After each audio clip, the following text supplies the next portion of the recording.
PGT Sanskrit करे पुकार, जल्दी नियुक्ति दे सरकार। पीजीटी संस्कृत करे पुकार, जल्दी नियुक्ति दे सरकार। मुर्दाबाद मुर्दाबाद, नियुक्ति दो नियुक्ति दो, नियुक्ति दो नियुक्ति दो, नियुक्ति दो नियुक्ति दो। होश में आओ होश में आओ, होश में आओ होश में आओ, होश में आओ होश में आओ। सिलेक्टेड पीजीटी कैंडिडेट हैं जिनका 1 जनवरी 2019 को फाइनल रिजल्ट तो आ गया था, लेकिन 2 साल से अब तक ज्वाइनिंग नहीं हुई है।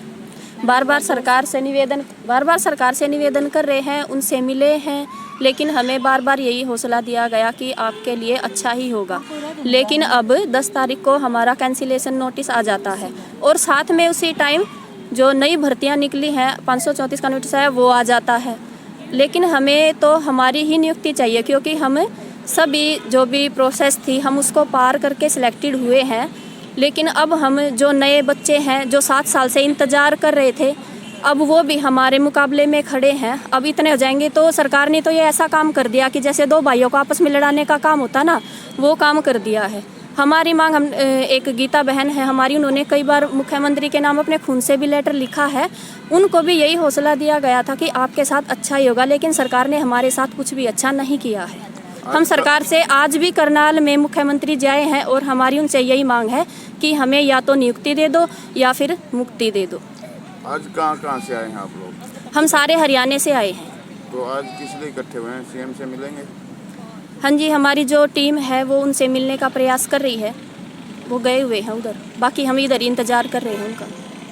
भर्ती में कम से कम 150 शास्त्री की हुई महिलाएं हैं और हम अपना ये शास्त्री का जो ओरिजिनल डिग्री है अपने साथ लाए हैं। तो हमारी सरकार से यही गुहार है कि उनके साथ भी न्याय करें और हमारे साथ भी न्याय करें। हम भी तो सरकार की बेटी हैं। कहाँ से आए हैं? हम पूरे हरियाणा से आए हैं सर। तो आज इकट्ठा होने का क्या उद्देश्य है? इकट्ठा होने का यही कारण है, हम सरकार को आगाह करना चाहते हैं कि वो हमारी तरफ भी ध्यान दे। पूरे हरियाणा प्रदेश से आए हैं और सरकार ने हमारा मान सम्मान लूट लिया। उसके बदले में हम सरकार से अब क्या कहें क्या ना कहें। जिसका मान सम्मान लूट लेती है कोई सरकार, वो क्या कह सकता है और वो क्या मांग सकता है, आप अंदाज़ा लगा लो। 7 साल की भर्ती प्रक्रिया पूरी होने के बाद हमें मिला एक कैंसिलेशन लेटर कि आपकी भर्ती रद्द की जाती है। हम इंतज़ार कर रहे थे कि हमारी 11 तारीख को कोर्ट का फैसला आएगा और हमें ज्वाइनिंग मिलेगी, और जज ने भी कह दिया था कि मैं फैसला दूंगा। लेकिन सरकार उससे 2 दिन पहले ही हमारी भर्ती को रद्द कर देती है और नई भर्ती निकाल देती। मैं पूछती हूँ, हम कोई पाकिस्तानी है क्या जो नई भर्ती निकाल दी और हम यहाँ के नहीं थे क्या? एक बार सरकार हमें ये जवाब दे कि हमारे साथ ये अन्याय किया क्यों। हमारा सब कुछ लूट गया, जिसका मान सम्मान लूट जाता, जो 2 साल से लेक्चरर बने फिर रहे हैं, उनके दिल पे अब क्या बीतरी होगी। मैं पूछती हूँ, खट्टर साहब एक बार दोबारा इलेक्शन लड़के देख ले, फिर हम बताएंगे कि 7 साल या 2, उन्होंने 1 साल ही हुई सरकार बने, हमें तो 7 साल हो गए लड़ते हुए। एक बार वो दोबारा इलेक्शन लड़े, फिर हम बताते। अगर वो इस बात के लिए तैयार है तो हम उनकी हर बात मानने के लिए तैयार हैं।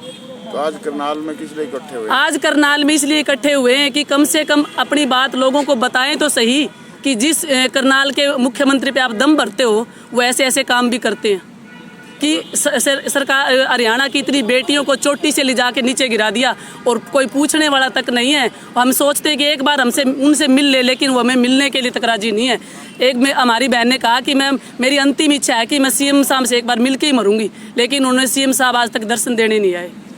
आपकी बात पर गौर नहीं होता तो आगामी कदम क्या रहेगा आपका? आगामी कदम कुछ भी हो सकता है। जो आदमी जिसका सब कुछ लूट चुका है वो सोच के कदम उठाता, कभी उससे जो हो जाता है वो हो जाता है। वो कभी सोच के कदम उठा, हम इस हालत में नहीं है कि हम सोच समझ के कदम उठाएंगे। हमने सोच समझ के 7 साल उठा लिए। हम यहाँ पर 523 लोगों की भर्ती, जिसमें 400 महिलाएं हैं, और 7 साल परिवार के साथ, समाज के साथ कदम मिला के यहाँ तक पहुँचे हम। एक बार हमारा कोई कसूर बता दे, हम उस जवाब से अगर संतुष्ट होंगे तो कुछ नहीं बोलेंगे। क्या नाम आपका? जी मेरा नाम सुनीता है, कहाँ से आप? हिसार से।